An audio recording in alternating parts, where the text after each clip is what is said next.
Jammu Kashmir road transport corporation के मुलाजिम पिछले 5 महीनों से दिन रात काम कर रहे हैं, लेकिन सबसे बड़ी प्रॉब्लम यही है कि इनको तनख्वाहें अभी तक नहीं मिली हैं और बिना सैलरी के ये लोग काम कर रहे हैं।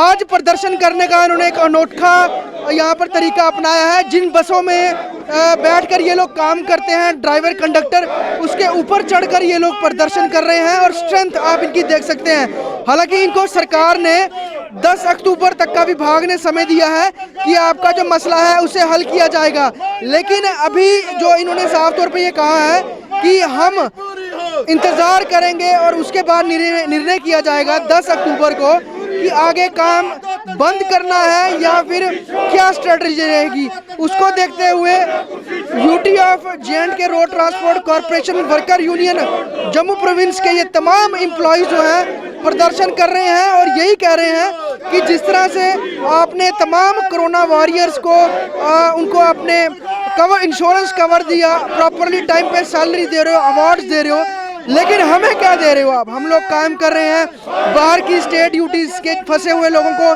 जम्मू कश्मीर वापस लेके आए।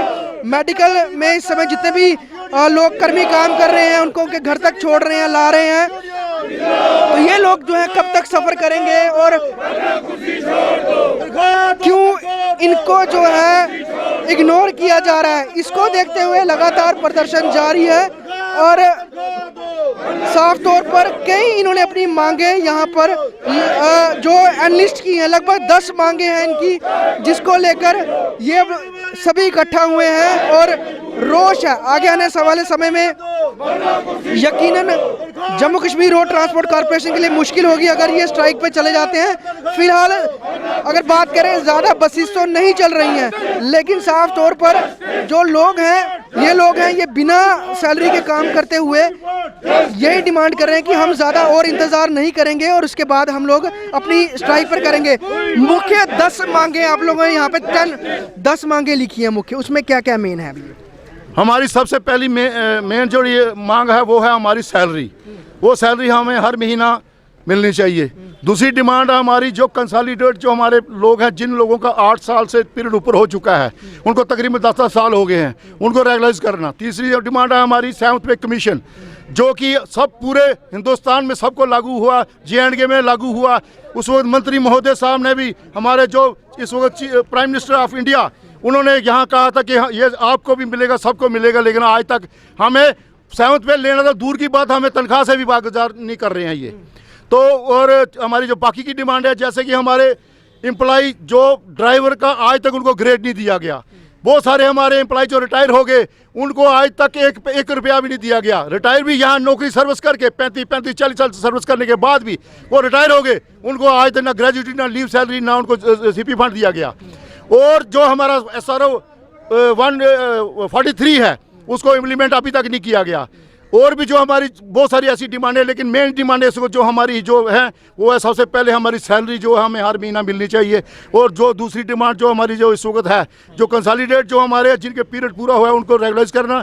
DPC जो एक MD के हाथ में है, आज तक वो भी नहीं की गई। DPC जो हमारे डिपार्टमेंटल प्रमोशन है, हमें 10 साल, पिछले 10 सालों से लेकर हम लोग एक ही पोस्ट पे बैठे हुए हैं, हमें प्रमोशन नहीं दी गई। मुझे एक चीज़ बताइए, तनख्वाहें क्यों नहीं दी जाती? आप लोगों को क्या बोला जाता है? क्या विभाग घाटे में है? क्या वजह दी जाती है?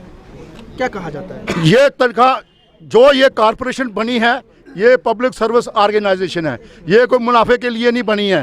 पूरे हिंदुस्तान में क्या पूरे वर्ल्ड में कोई भी कॉरपोरेशन ऐसी है जो मुनाफे में है तो ये हमें बता दे, हम अपनी सैलरी छोड़ देंगे। लेकिन जब सब कॉरपोरेशनों को गवर्नमेंट एड देती है और उनकी सैलरी है जो गवर्नमेंट अपने खाते से देती है, तो जम्मू यूटी में क्यों नहीं? और जो इस वक्त कोविड में हमने काम किया, हमने 1 रुपया भी कमाई नहीं की, हमने सब पब्लिक के लिए किया। सब पब्लिक को, चाहे हमारा कोटा से हो, चाहे हमें नेपाल बॉर्डर से, चाहे हमें भगा बॉर्डर से, चाहे हमें राजस्थान से, यूपी से, पूरे हिंदुस्तान लखनऊ तक हमारी गाड़ियां गई, लोगों को वहाँ से उठा के लाया और उन लोगों को घर में पहुँचाया। और यहाँ पे जो कोविड में काम किया, चाहे उसको हमें कोविड सेंटर में पहुंचाना था, चाहे हॉस्पिटलों में पहुंचाना था, चाहे उनको घर में पहुंचाना था, सब कॉर्पोरेशन सिर्फ SRTC थी जो JNK में चल रही थी और उन लोगों को घरों में पहुंचाया। इतना काम करने के बावजूद भी जब हम सैलरी मांगते हैं तो हमें MD साहब तो हमें पहले हमें कमरे में नहीं जाने देते हैं। वो कहते हैं कोविड है, और इनके लिए कोविड है। और जो ये मुलाजिम जो ये इसमें जहाँ इकट्ठा हुआ है, जिन लोगों ने कोविड में काम करके लोगों को राहत दी है, और उनको कोविड नहीं है, इनको कोविड, इनके कमरे में जाना इनको कोविड लगता है। मुझे ये बताइए, आप भी मुलाजिम हैं, बाकी महकमे में मुलाजिम हैं, चाहे पुलिस है, मेडिकल है, JMC के एम्प्लॉयज़ हैं, सबको अवार्ड दिए गए, सबको कोरोना वॉरियर घोषित किया गया। आप लोगों के एम्प्लॉयज़ नहीं बोलते थे कि हमें तो अवार्ड क्या, हमें तो तनख्वाहें भी नहीं मिल रही हैं, तो क्यों फिर ऐसा कर रहे हैं कि एक डिपार्टमेंट को दरकिनार किया जा रहा है, बाकी डिपार्टमेंट्स को बड़ी ज़्यादा उसको फेलिसिटेट किया जा रहा है? हमें बहुत दुख है ये जो सवाल आपने किया कि जो लोग, जिन लोगों ने यहाँ अपनी जान जोखिम में डाल के, अपनी फैमिली को जोखिम में डाल के, और उन लोगों को जो लोग कोविड में उसमें पॉजिटिव लोग थे, जिन गाड़ियों में, हमारी गाड़ियों में जब पॉजिटिव लोग निकलते थे, हम उनको भी जाके वहाँ पे पॉजिटिव सेंटरों में छोड़ते थे।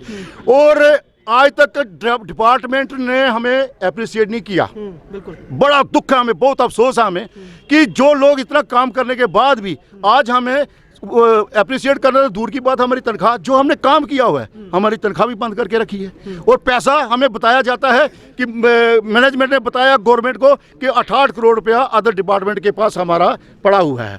उसमें से कुछ 17 करोड़ के बिल हैं जो फाइनेंस डिपार्टमेंट में सेक्रेटरीट में पड़े हैं। उसको परस्यू किसने करना है? ये मैनेजमेंट का काम है, ना कि ये जो वर्कर है ये करेगा। हमने तो अपना काम किया, करते भी थे, कर भी रहे हैं और आगे भी करेंगे, लेकिन इनको सैलरी तो इनको लानी है और हमें आज तक सैलरी नहीं दी गई। उसके लिए हमें बहुत दुख है। उसी के लिए ये प्रोसेस जो चल रहा है। हम चाहते हैं कि हम गवर्नर साहब से भी गवर्नर साहब के एडवाइजर साहब से मिले थे, उन्होंने हमें आश्वासन दिया था कि हम 15 दिन के अंदर हम आपके लिए कुछ करेंगे, लेकिन वो जो उनकी डेट है वो 10 तारीख को है। हम वेट करेंगे 10 तारीख तक। अगर उन्होंने उसमें अगर हमारे लिए कुछ नहीं सोचा, नहीं किया, तो उसके बाद जो फिर हमारा एक्शन होगा वो बहुत ही स्ट्रांग होगा। उसके लिए जितना भी नुकसान होगा, या तो ये मैनेजमेंट जिम्मेवार होगी या गवर्नमेंट जिम्मेवार होगी। मैनेजमेंट जिम्मेवार होगी तो गवर्नमेंट जिम्मेवार होगी। इस तरह के जो वर्ड्स हैं ये JNK रोड ट्रांसपोर्ट कॉरपोरेशन की एसोसिएशन के आप एक बार नज़र घुमाइए।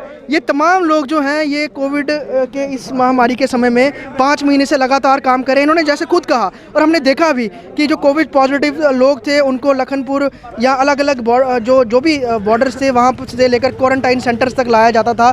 यही लोग लेके आते थे। इनके कई जो ड्राइवर कंडक्टर थे पॉजिटिव हुए। चाहे अगर हम बात करें कोविड के समय में जो राशन की डिप्लॉयमेंट थी वो भी JNK रोड ट्रांसपोर्ट कॉरपोरेशन के जो ड्राइवर कंडक्टर थे वही सप्लाई करते थे। लेकिन आज इस बेसिस पे यहाँ पे लगातार ये लोगों ने चढ़कर सरकार को अब अल्टीमेटम दिया है 10 अक्टूबर तक का। अगर आप इनकी सैलरीज़ को नहीं रिलीज़ करते हैं या फिर जो बाकी मांगे हैं उन पर नहीं विचार करते हैं तो जम्मू कश्मीर SRTC के एम्प्लॉयज़ किसी बड़े आंदोलन की तरफ भी मूव कर सकते हैं। वीडियो जर्नलिस्ट पवन शर्मा के साथ ख्वाहिश पटियाल, स्टेट टाइम्स जम्मू।